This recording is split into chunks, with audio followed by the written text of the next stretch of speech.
I do what I can to support our troops no matter what they've been asked to do. I don't have to agree in advance with the mission to support the young men and women who do my bidding.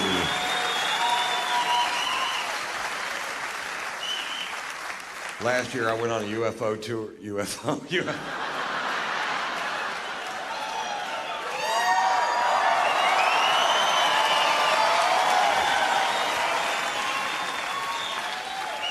That's good, Ron.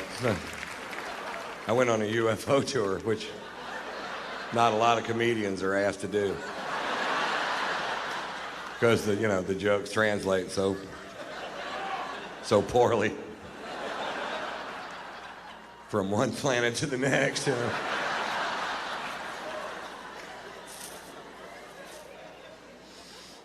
These are legal aliens.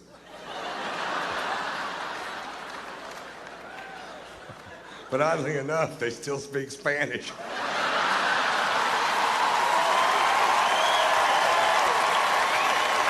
I went on a USO tour, and I'll tell you the difference.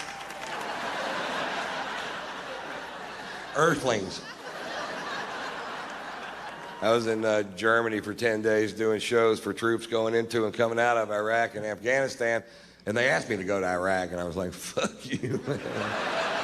I'm not going to that shithole. I'm 50 and fat. I'll get shot. I couldn't dodge a goddamn donut if you threw it at me.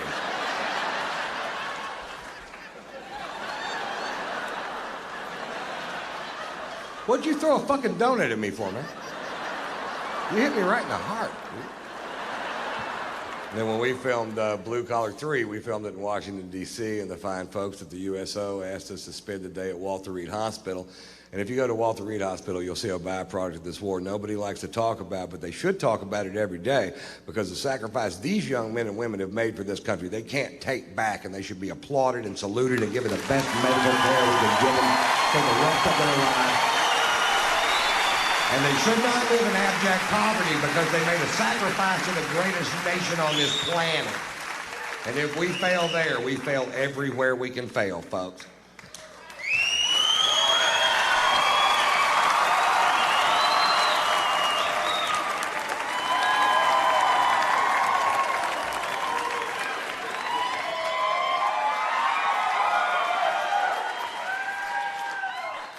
To the troops, guys. Cheers.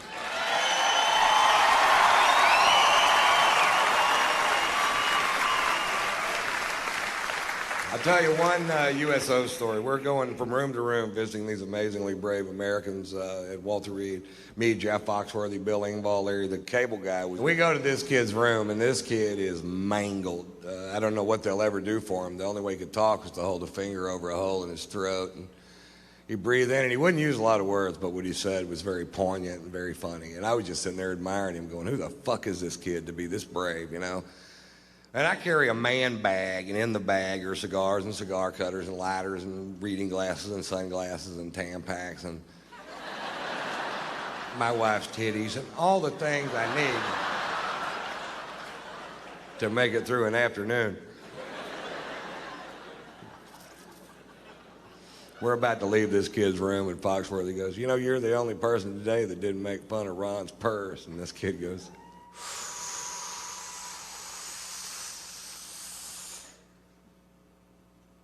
pussy.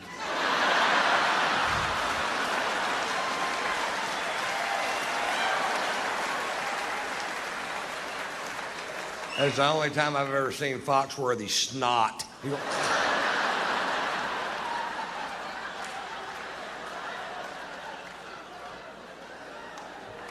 He called you a pussy, dude.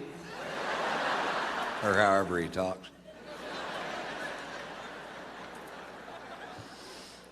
I love this country. I don't think this country's perfect, but I don't think any country is. And I think there are ways I could help improve this country, but nobody in Washington will listen to me because of my behavioral problem. There are three ways I think I could improve this country. I could improve the heightened state of awareness system in this country. I could help fund the war in Iraq. And there's an immigration problem. They want to build a wall all the way from the Gulf of Mexico to the Pacific Ocean, to a specific ocean, which they've already chosen. 1,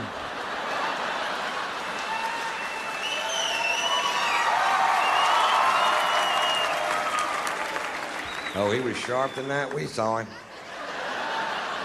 Went on a UFO tour and took a trip across a Pacific Ocean, which he had already chosen in advance.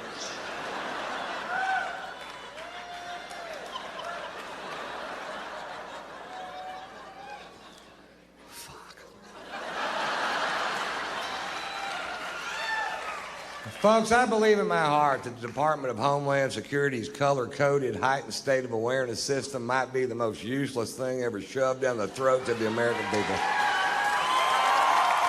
In all my travels, I've yet to meet one person that knows what to do different if the heightened state of awareness is yellow or orange or yellow. Nothing ever happens anyway. I haven't met one person that knows that there are 5 heightened states of awareness in this country. Did you know that, sir? Fuck no, you didn't. Oh, no. Blue, green, yellow, orange, and red. Apparently, when the heightened state of awareness is blue, you don't even need sunscreen. You can just walk outside naked. You can't even burn my cock.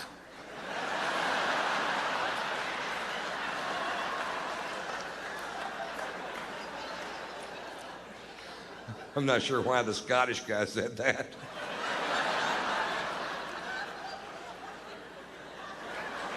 You can't even burn my cock.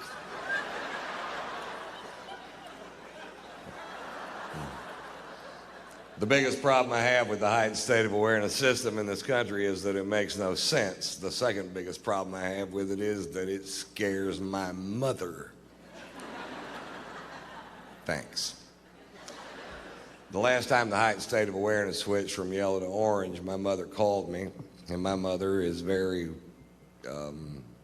rural, as am I. And mother called me and she goes, the heightened state of awareness just switched to orange. I said, I know, Mother, I was watching television. She goes, I don't know what to do.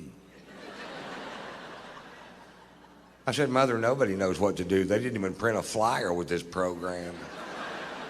But since we were attacked on 9/11, Mama, we've all been in a general heightened state of awareness. She goes, I don't know what that means. I said, well, Mom, if you're getting on an airplane and the person in front of you has 7 H's in their name and a basket of fucking cobras,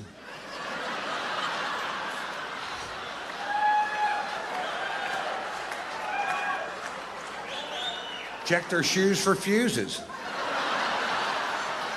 And that's not racism, that's profiling. And you have to do some profiling. You can't frisk 10 grandmothers just so you can pretend that that guy doesn't look suspicious. Bullshit. Go frisk his ass. When he gets all pissed off, go, sorry.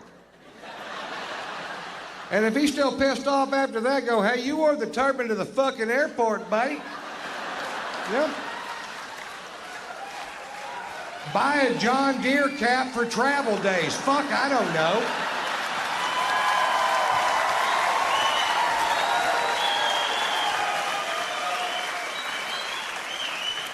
Buy a John Deere turban. Do they make them? I'm sorry, we're a little edgy.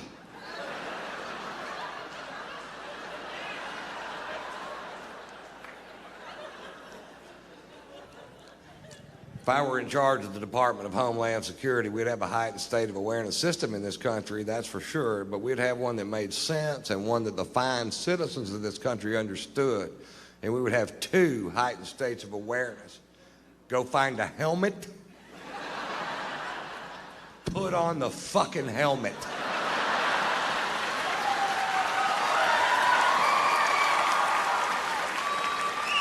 That way I know what to say to my mother when she calls. I don't know what to do. It's put on a fucking helmet, damn. Put on a fucking helmet, Mom. That strap goes under your chin, Mother.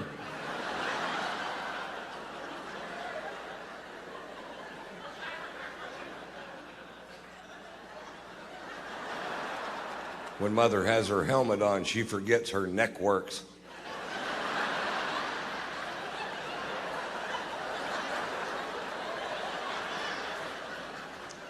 Just turn your head, Mom.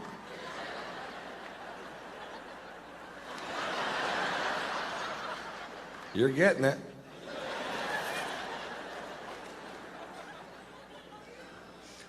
We find ourselves, folks, in the middle of a war we can't afford financially. I won't address any other aspects of the war this evening, but it is time to refit the biggest army the world has ever seen. And here's the problem. We're broke. We ain't got no money. We're still writing checks like you do in real life. Just praying to God somebody will cash one of these useless son of a bitches, you know?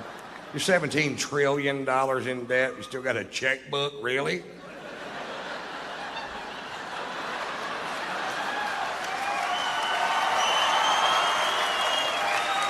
Seems like somebody eventually is going to take that checkbook away, you know?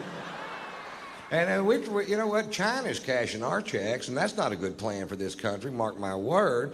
And they can't figure out a way to fund this war. And I came up with a great idea that nobody will listen. I read an article in the paper in L.A. that said they're going to try to outlaw the big screen, real-life handgun shooting video games because they say that that's what's wrong with the youth of America today.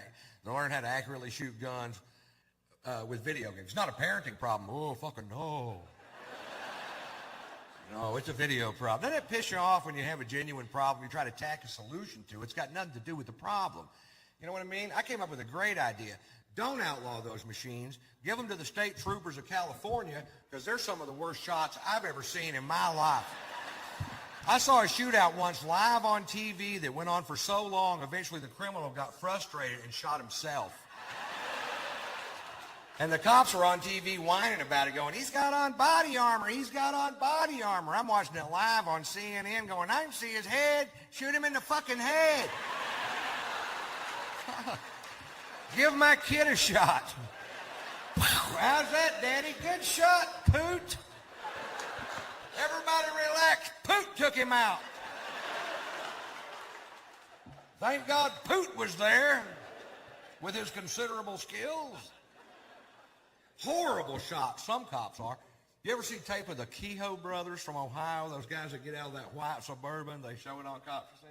These guys, folks, have a shootout with the police at point blank range.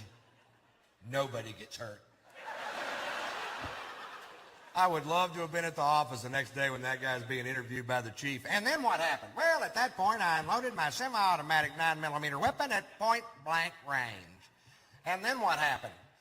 They left. Nice shooting, Elmer Fudd.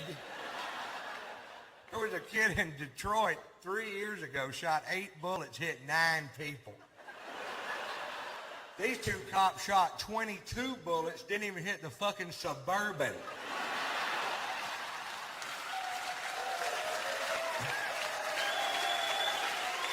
Give those guys a roll of quarters, drop them off at the mall. That's all I'm saying. You know what I mean? It's just not like Texas, you know.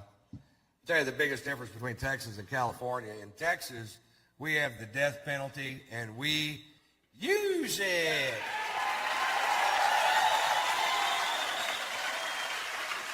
That's right. If you come to Texas and kill somebody, we will kill you back. That's our policy. We're trying to send a message to the rest of America, and the message is go somewhere else and kill people. Go to California. They don't give a shit. I was watching a case on Court TV when I was out there. I got so mad steam was shooting out of my ears. This guy's convicted of a triple homicide. This guy kills a grandmother, a mother, and a granddaughter without provocation. A crime so heinous I can't even fit it in my head. He's sentenced to death by a jury of his peers, and right before it comes time to carry out the sentence, a group of people on his behalf, stand up and they go, we can't kill him. He's too crazy to know we're killing him. And what the hell are we arguing about? If you don't know the difference and it makes me feel better.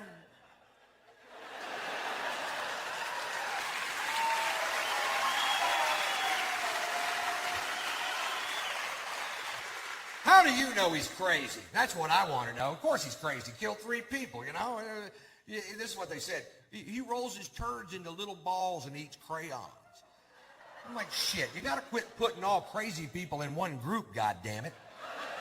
You got to separate them up a little bit. You know what I mean? What does that crazy person do? Oh, he rolls his turds into little balls and eats crayons. Fine, I'll feed him for the rest of his life. What does that crazy person do? Oh, he kills productive members of our society. Well, he should have rolled his shit into little balls and ate crayons.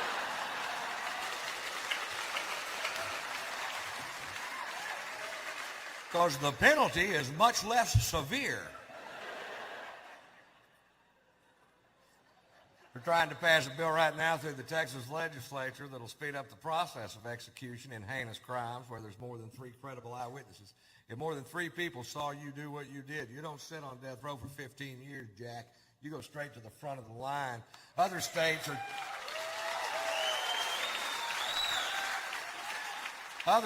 trying to abolish the death penalty. My state's putting in an express lane.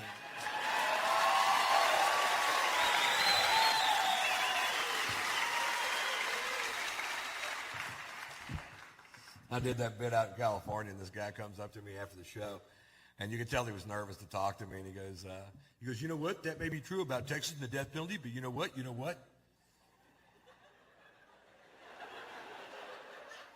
What?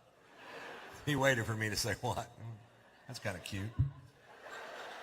He goes, there's an old law in Texas that states that in Texas you cannot shoot somebody in the back no matter what they did to you or your family or your place of business. It's illegal for you to, in turn, shoot them in the back.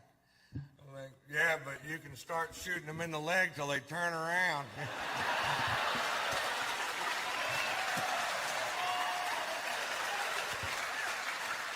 Because eventually, they're going to get curious.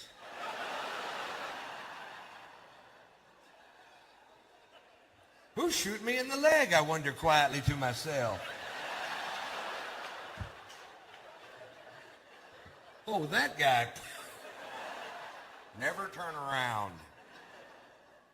I was talking to a buddy of mine the other day. I have a friend he's a homophobe. That's the most useless thing you could possibly be, is afraid of gay people. I was talking to him the other day, and he goes, man, this world would be better if there wasn't so many queers. And I'm like, you know what? The next time you have a thought, let it go. I go, we're all gay. It's just to what extent are you gay? He goes, that's bullshit, man. I ain't gay at all. I'm like, yeah, you are, and I can prove it. He goes, fine, prove it. I'm like, all right, do you like porn? He goes, yeah, I love porn. You know that. I'm like, oh, do you only watch scenes with 2 women together? He goes, no, I watch a man and a woman making love. I'm like, oh, do you like the guy to have a small, half-flaccid penis? He goes, no, I like big, hard-throbbing cock.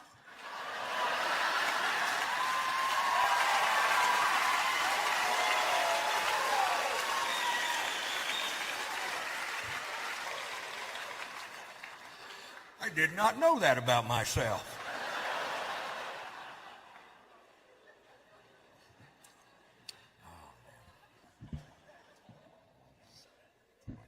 I promised Sears I would tell this story on stage every night until the lawsuit settled. I had my van down in Savannah, Georgia. I didn't like the way the tires were wearing on it. I took the van to Sears Automotive, a trusted name in automotive service. Takes them 3.5 hours to change 4 tires. Apparently, they had to whittle one of them out of a piece of wheat. I pay them $980 of my hard-earned money. I take a right-hand turn out of the mall. The left rear wheel falls off. It falls off. It falls the fuck off. Turning my van into a tripod, spinning me into a dimension of pissed off I have never been in before in my life. This guy was a tire guy. That's all he did.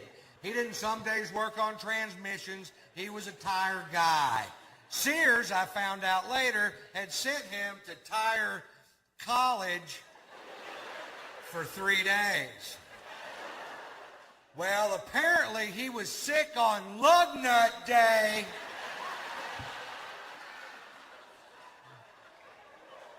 but they still let him work on my van. So I'm suing them, and I hope that next year they have to change the name of Sears Tower in Chicago to Ron White's big old goddamn building.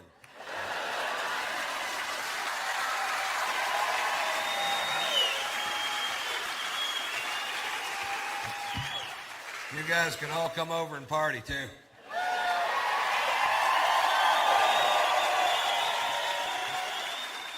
I'm going to have a lot of room. Think we ought to clean up, Ron? Hell no. Move to another floor. We'll conga up there. Somebody grab my butt. Bring your coupons.